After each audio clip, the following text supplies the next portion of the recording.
तो इनकी basic character inductive effect के अकॉर्डिंग नहीं होती है, तो तुम्हारा यही सब कुछ गड़बड़ कर देता है। Hello dear student, welcome back to my concept YouTube channel. तो आज के इस लेक्चर में हम लोग स्टार्ट करने जा रहे हैं केमिकल प्रॉपर्टी ऑफ अमीन्स। तो अमीन के जो रासायनिक गुण होते हैं वो क्या होते हैं, कैसे होते हैं, इनके बारे में आज हम लोग इस क्लास में डिस्कस करने जा रहे हैं। तो आप लोग चैनल के साथ में जुड़े रहिए और वीडियो को लाइक से सब्सक्राइब करते रहिए। Let's start the new lecture.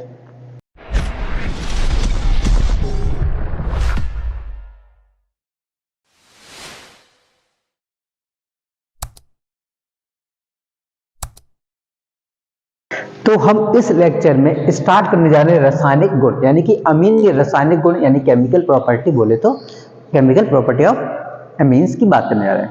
जिसमें अगर हम लोग बात करें तो अमीन की जो अमीन एक जैसे हम लोगों ने पढ़ा था कार्बोक्सिलिक एसिड, उसी प्रकार से जो अमीन होता है ये बेसिक स्ट्रेंथ रिप्रेजेंट करता है।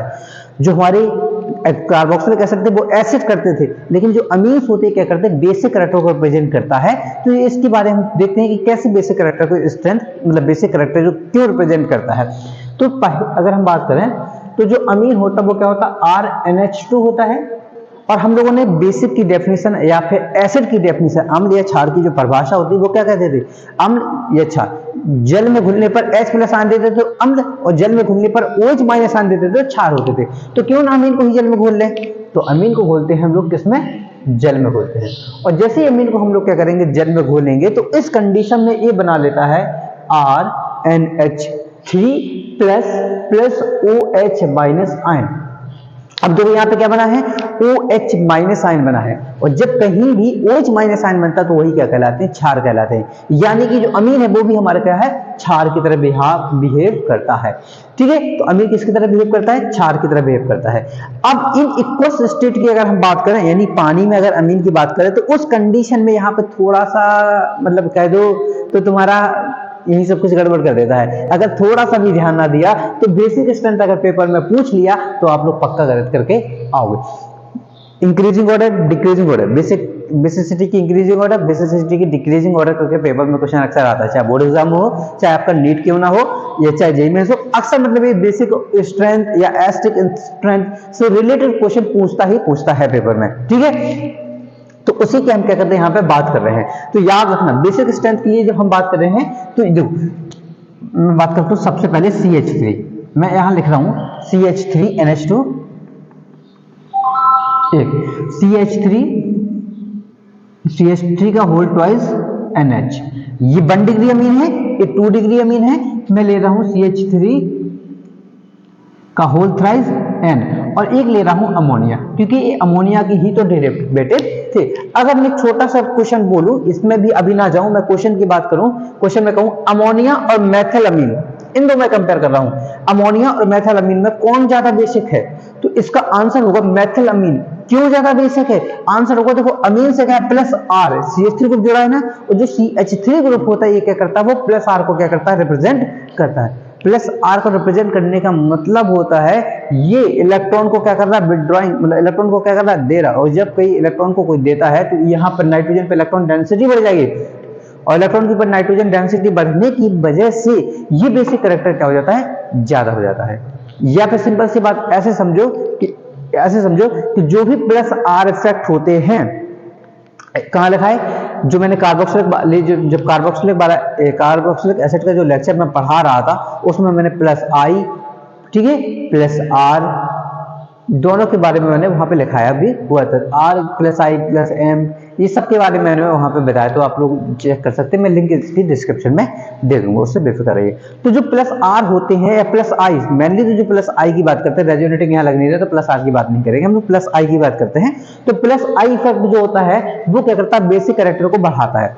तो इसी वजह से इसकी बेसिसिटी क्या है, ज्यादा, इसकी क्या है, बेसिसिटी क्या है, कम है। मैं यहाँ पे इन इक्वस फॉर्म की बात कर रहा हूं, किसमें हमारा इन इक्वस फॉर्म ले रहा हूं। अब मैंने अभी जो +I इफेक्ट के अकॉर्डिंगली बताया है, तो आप लोग सोच रहे होंगे इसके पास एक CH3 है, इसके पास 2 CH3 है, इसके पास 3 CH3 है, ये अमोनिया, इसके पास तो कुछ है नहीं, तो ये सबसे कम बेसिक होगा और सबसे ज्यादा बेसिक ए होगा, यही लग रहा होगा। लेकिन एक्चुअली क्या होता है, जब 2 तीसरे की बात करते हैं, यानी 2 डिग्री अमीन और 3 डिग्री अमीन की अगर हम लोग बात करते हैं, तो ये पानी में डिसॉल्वर होता है, ये पानी में डिसॉल्वल नहीं होता है। यानी कुछ अगर मैं इनकी इंटरमॉलिक्यूलर हाइड्रोजन बॉन्डिंग की तरह रिप्रेजेंट करना चाहूं तो कुछ इस प्रकार से कर सकते हैं, CH3NH, और इनकी वाटर मॉलिक्यूल के साथ में अगर जोड़ूं तो ये कुछ इस प्रकार से क्या होगा, ये H2O का साथ में मतलब जुड़ेगा।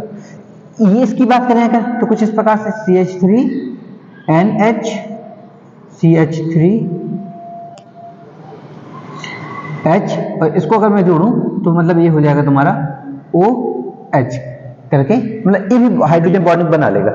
लेकिन इसके पास हाइड्रोजन बॉन्डिंग बनाने के लिए है नहीं, क्षमता ही नहीं है, क्योंकि इसके पास नाइट्रोजन तो है लेकिन इसके पास कोई हाइड्रोजन, उसका कोई हाइड्रोजन नहीं है, जिसकी वजह से हाइड्रोजन बॉन्डिंग नहीं बनाएगा। और जब हाइड्रोजन बॉन्डिंग नहीं बनाएगा तो एक फॉर्म में घुलेगा नहीं। तो इसकी बेसिक स्ट्रेंथ की अगर बात करेंगे तो एज कंपेयर टू डिग्री क्या होती है, इसकी बेसिक स्ट्रेंथ क्या होती है, हमारी कम होती है। तो इस तरीके से भी आप लोग उसको समझ सकते हैं। तो फिर होगी किसकी ज्यादा बेसिक स्ट्रेंथ, तो अगर हम बात करें बेसिक स्ट्रेंथ सबसे ज्यादा किसकी, तो 2 डिग्री की क्या होती है बेसिक स्ट्रेंथ, क्या होती है, सबसे ज्यादा होती है। साथ में यहाँ पे एक इफेक्ट भी लगता है जिसे कहते हैं हम लोग स्टैटिक हिंड्रेंस इफेक्ट लगता है, और स्टैटिक हिंड्रेंस भी यहीं पे ये कहती है ना मुन्ना ना तुमसे ना हो पाएगा, तुम इसको छोड़ दो। ये 2 डिग्री जो अमीन होती है वो क्या होती है, हमारी ज्यादा बेसिक होती है। तो CH3 का होल ट्वाइस NH। अब लड़ाई इन दोनों की बात है, अब की इन दोनों में भी कौन होता है, ये फिर से हाइड्रोजन बॉन्डिंग नहीं बना रहा है, इस पे स्टैटिक हिंड्रेंस इफेक्ट ज्यादा बढ़ गया है, और स्टैटिक हिंड्रेंस बढ़ने की वजह से ये यहाँ पर भी 1 डिग्री अमीन क्या हो जाता है, बाजी मार के चला जाता है। तो फिर किसका आएगा तुम्हारा CH3NH2। अब इसके बाद आता है 3 डिग्री अमीन। तो यहाँ पे देखो पूरा ही खेल उल्टा हो गया है, और फिर तुम्हारा अमीन।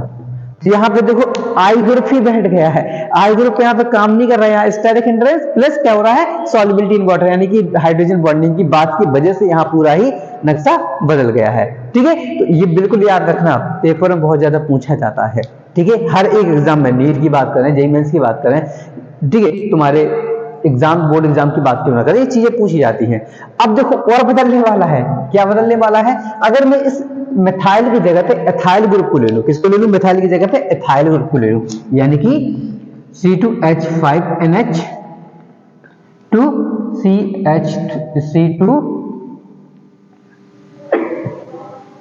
C2H5 का होल ट्वाइस NH, और फिर देखो मैं ले रहा हूं C2H5 का होल थ्राइस N और अमोनिया। अब मैं इन चारों में कंपैरिजन करने की बात कहूं कि इन चारों में सबसे ज्यादा इस हमारी जो बेसिक कैरेक्टर होगा वो किसका ज्यादा होगा चारों में, तो फिर से दिमाग आ रहा होगा कि ऊपर किया था 2 डिग्री का तो सबसे ज्यादा, फिर 1 डिग्री का, फिर 3 डिग्री का होना चाहिए, फिर अमोनिया का होना चाहिए। लो फिर यहाँ पे सत्यानाश। तो कहते हैं सर आप लोग केमिस्ट्री समझ में नहीं आती है, इसमें एक्सेप्शन के एक्सेप्शन बड़े बड़े होते हैं। एक्चुअली क्या होता है, यहाँ पे स्टैटिक हिंड्रेंस जो लगता है बहुत कम लगता है, यहाँ पे स्टैटिक हिंड्रेंस लगने की वजह से ये कहता है अब तुमको हम नहीं था, अब तुम्हारी जल्दी नहीं देंगे। किससे कहता है, लेकिन प्राइमरी से कहता है, सेकेंडरी अभी भी ताकतवर, क्योंकि कहता है हम तो हाइड्रोजन बॉन्ड बना रहे, तुम नहीं बना रहे हो, तुम बैठो शांति से, हम ही टॉप करेंगे हमेशा। ठीक है, तो इस कंडीशन में भी क्या होता है, सेकेंडरी जो अमीन होता है ये ज्यादा बेसिक होता है, ये क्या होता है तुम्हारा ज्यादा बेसिक रहेगा ही रहेगा। तो C2H5 का होल ट्वाइस और NH, इसका बेसिक कैरेक्टर अभी भी ज्यादा है। अब लड़ाई किसमें हो रही, प्राइमरी अमीन और टर्सरी अमीन की बात करता है। तो प्राइमरी अमीन और जो टर्सरी अमीन आपस में बैठ के लड़ रहे थे, अब इस बार टर्सरी अमीन बाजी मार जाता है, कहता है steric hindrance is over then, मतलब स्टेरिक हिंड्रेंस की अगर बात करें और एल्किल ग्रुप यानी कि जो आई इफेक्ट है, आई इफेक्ट यहाँ पे बाजी मार जाता है as compare to steric hindrance, या फिर एज कंपेयर टू ये छोटा सा एल्काइल ग्रुप की होने की वजह से। तो इस कंडीशन में क्या होता है, आपकी बात 3 डिग्री अमीन जो होती है हमारी, ये ज्यादा बेसिक कैरेक्टर को रिप्रेजेंट कर देती है। तो क्या हो जाएगा हमारा C2H5 का होल थ्राइस N। देन इसके बाद में आएगा तुम्हारा एक प्राइमरी अमीन, तो C2H5NH, और फिर आ जाएगा तुम्हारा अमोनिया। तो इतनी सी बात है, बेसिक कैरेक्टर इतनी सी बात के लिए इतना है, लेकिन याद रखना है दोनों इक्वस फॉर्म में है। इक्वस फॉर्म में अगर होते हैं तो इनकी बेसिक कैरेक्टर इंडक्टिव इफेक्ट के अकॉर्डिंग नहीं होती है। इनकी बेसिक कैरेक्टर को डिफाइन करने के लिए हम लोग मोस्टली हाइड्रोजन बॉन्डिंग का सहारा लेते हैं। ठीक है, तो ये बिल्कुल ही याद रखना है यहाँ पे। ठीक है, चलो ओके, इतना नोट कर लो आप लोग, बिल्कुल याद रखना, लेकिन ये मोस्ट इंपॉर्टेंट पार्ट में से है।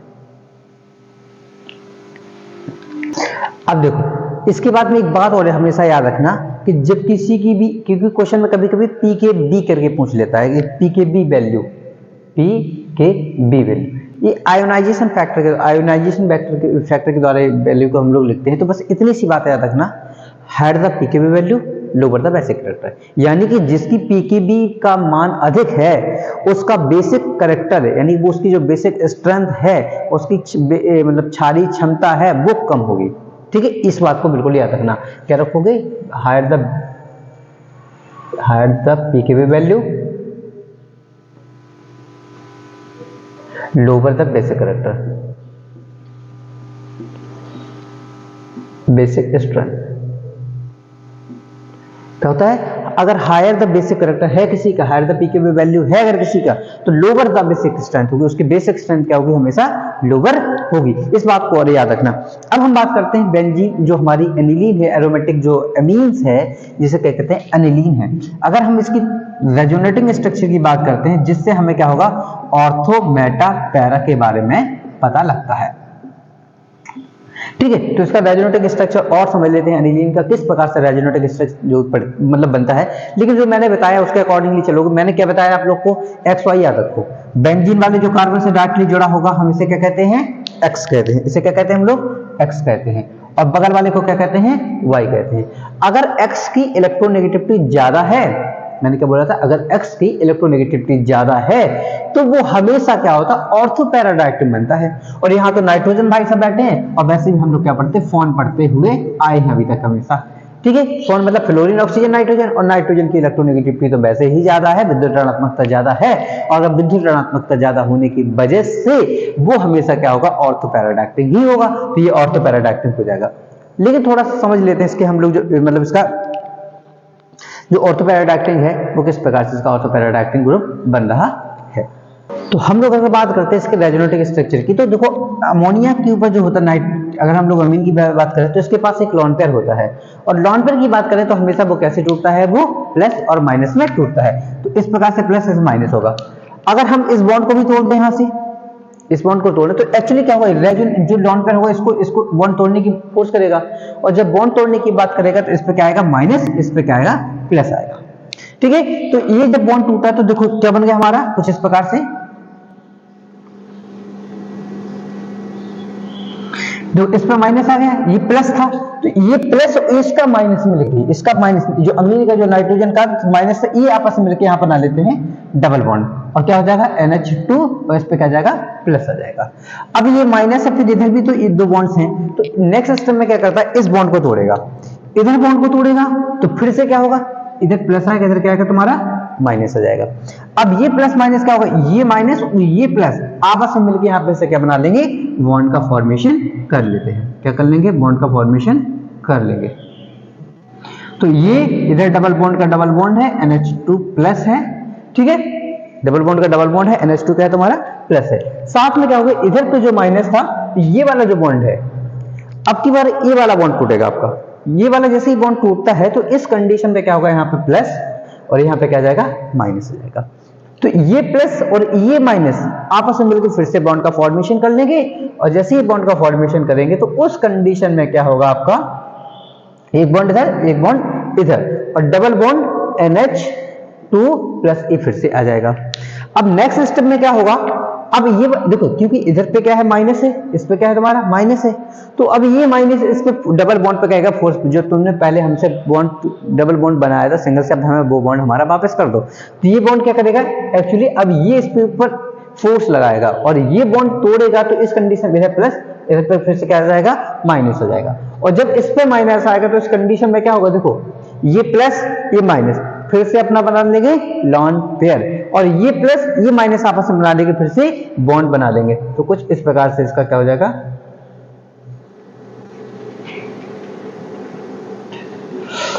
ये इधर देखो, तब क्या हो जाएगा? देखो ये बॉन्ड इधर, ये बॉन्ड इधर, ये बॉन्ड, ये इधर बॉन्ड आ जाएगा, और ये तीनों बॉन्ड आने के ऊपर से क्या हो जाएगा? तुम्हारा NH2, और इस पे क्या आएगा? तुम्हारा फिर से लॉन पेयर आ गया। ये क्या बन गया हमारे? इसका रेजोनेटिक स्ट्रक्चर ऑफ एनिलीन का फॉर्मेशन यहाँ पे हो गया हमारा, जो दिख रहा है। ठीक है, अब इसमें क्या चीज पता पड़ी हमें? तो देखो माइनस कहां कहां पे आया? एक बार ऑर्थो पे माइनस आया, पैरा पे माइनस आया और फिर से कहाँ आता है, ऑर्थो पे माइनस आया था। तो जहां पर माइनस आता है वहीं पे दूसरा क्या होता है, जो हमारा इलेक्ट्रोफाइल होता है वो दूसरा क्या करता है, वहां पे आके अटैक करता है और इसी प्रकार से एरोमेटिक इलेक्ट्रोफिलिक सब्स्टिट्यूशन रिएक्शन को बनाता है। यानी कि इस कंडीशन में ये कौन सी रिएक्शन बनाएगा, तुम्हारा एरोमेटिक, यानी कि तुम्हारी जो एरोमेटिक प्रतिस्थापन अभिक्रियाओं को क्या करता है, यहीं पे आके जोड़ने का काम करता है। ठीक है, तो कहां कहां जुड़ेगा, ऑर्थो पे, पैरा पे और कहां पर, फिर से ऑर्थो पे। इसीलिए इन्हें क्या करते हैं, ऑर्थो पैरा डायरेक्टिंग ग्रुप भी रिप्रेजेंट करते हैं, इसीलिए ऑर्थो पैरा समूह, निर्देशिक समूह भी इन्हें कहा जाता है। तो इस प्रकार से क्या करता है, ये रेजोनेटिक स्ट्रक्चर ऑफ एनिलीन का होता है। अगर आप लोग को बनाने को आए तो बिल्कुल ही याद रखिए इसको, ठीक है, क्योंकि रेजोनेटिक स्ट्रक्चर अगर बात करें, जैसा मैंने इसका एनिलीन का किया है, ऐसा ही तुम्हारा फिनॉल का होता है, सेम इसका क्या होता है, फिनॉल का होता है। तीनों में 5-5 स्ट्रक्चर बनेंगे, फिनॉल में भी 5 बनेंगे, क्लोरोबेंजीन का आएगा तो भी ऐसे ही होगा और उसमें भी 5 स्ट्रक्चर ही बनते हैं। ठीक है, तो इसको नोट कर लीजिएगा आप लोग। बाकी आज के लेक्चर में इतना ही रखते हैं, मिलते हैं न्यू लेक्चर के साथ में। तो आज के इस लेक्चर में इतना ही रखते हैं, अब नेक्स्ट मिलते हैं कल न्यू लेक्चर के साथ में, सेम टाइम पे 6 बजे। और तब तक वीडियो को लाइक से सब्सक्राइब करना मत भूलिए, ठीक है। तब तक के लिए बाय बाय, जय श्री राम, मिलते हैं कल।